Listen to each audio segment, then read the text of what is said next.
Hello there, and welcome to A Film a Day with me, Jordan Woodley. So, I think some days ago I was talking about the film Young Guns and how it really represents an unconventional Western narrative in regards to using a Western setting and yet reinterpreting through the sort of motorcycle 80s lens or interpretation of that setting. Um, and so when you have a film like The Old Man and the Gun, this is almost like the counter to that, like almost like the mirror of it, which is this is a very contemporary set film. I mean, it is about a real life. It is a biographical film about a real person, a real criminal, and yet it is so infused with a sense of the Western and a history of Western cinema that you could almost close your eyes and transplant it to a different time and place. Now, of course, having Robert Redford be your lead does give you that sense of he carries the film in a way that I don't think many other actors would have been able to. He gives it a sense of you know possibly he envisions it as Western, and so therefore it imbues it with that sense of Western. And there's just something about it. Of course, neo westerns are not a new thing. No Country for Old Men is the definitive neo western, but there's something very quiet and very almost forgotten about The Old Man and the Gun, even though it is a new release.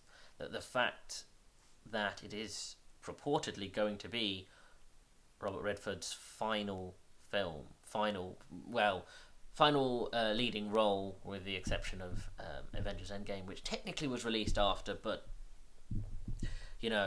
that's splitting hairs at this point.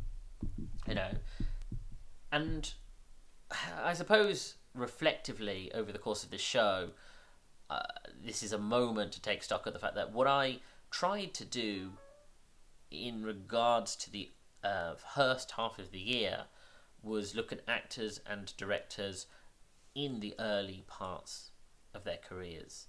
There's the sort of foundations of them.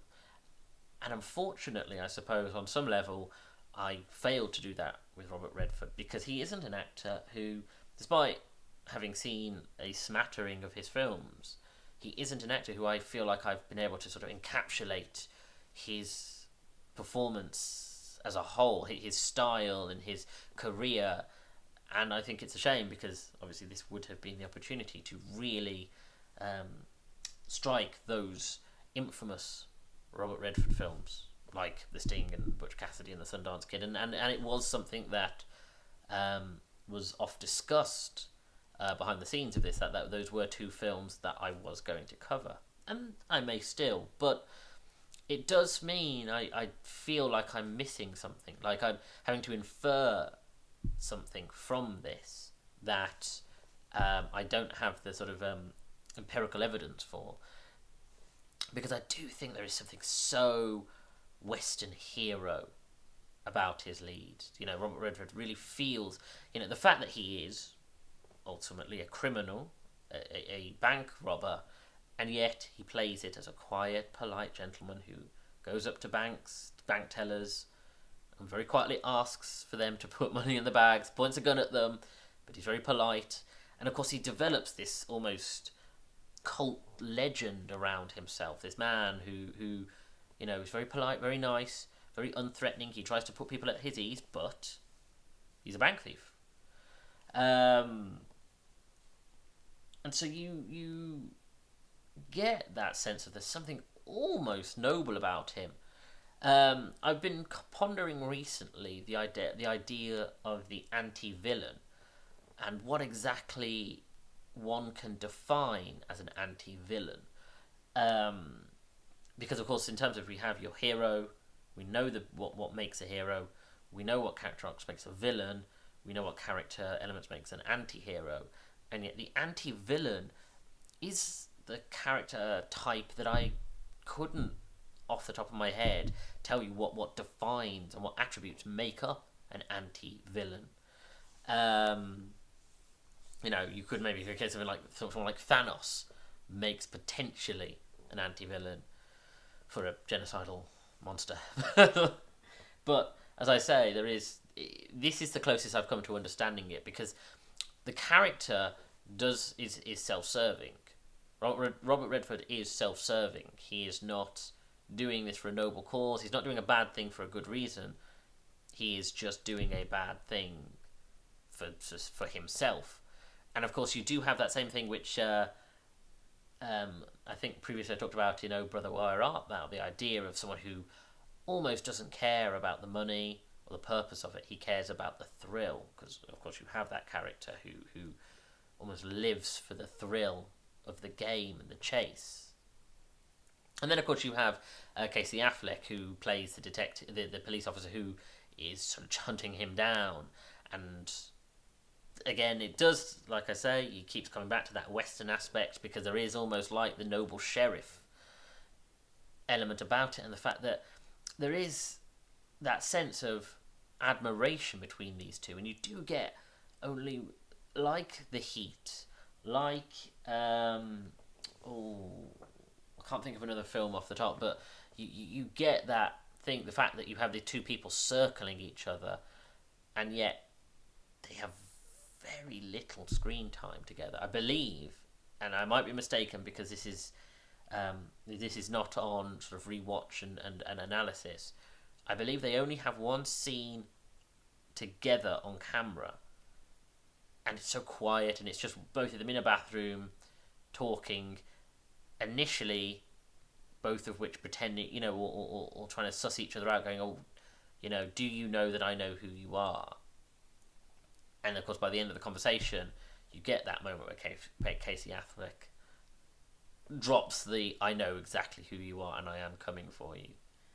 And of course, then you have the phone call towards the climax. But again, I think that might be it. And the idea that you have these two characters who are circling each other at a distance. And this, again, the game of it, there's a thrill in it. And the fact that it's, two characters, both of whom you sympathise for, and yet one has to win out against the other, and you're sort of, there's no certainty of exactly what form that will take. And then of course you've also got Sissy Spacek, who plays the love interest, and the scene between Robert Redford and Sissy Spacek at the beginning of the film, the fact that he comes from a bank robbery, and yet whilst he's being chased or escaping, let's say, because the police don't know who they're looking for, he pulls over and helps this woman, and then takes her for lunch.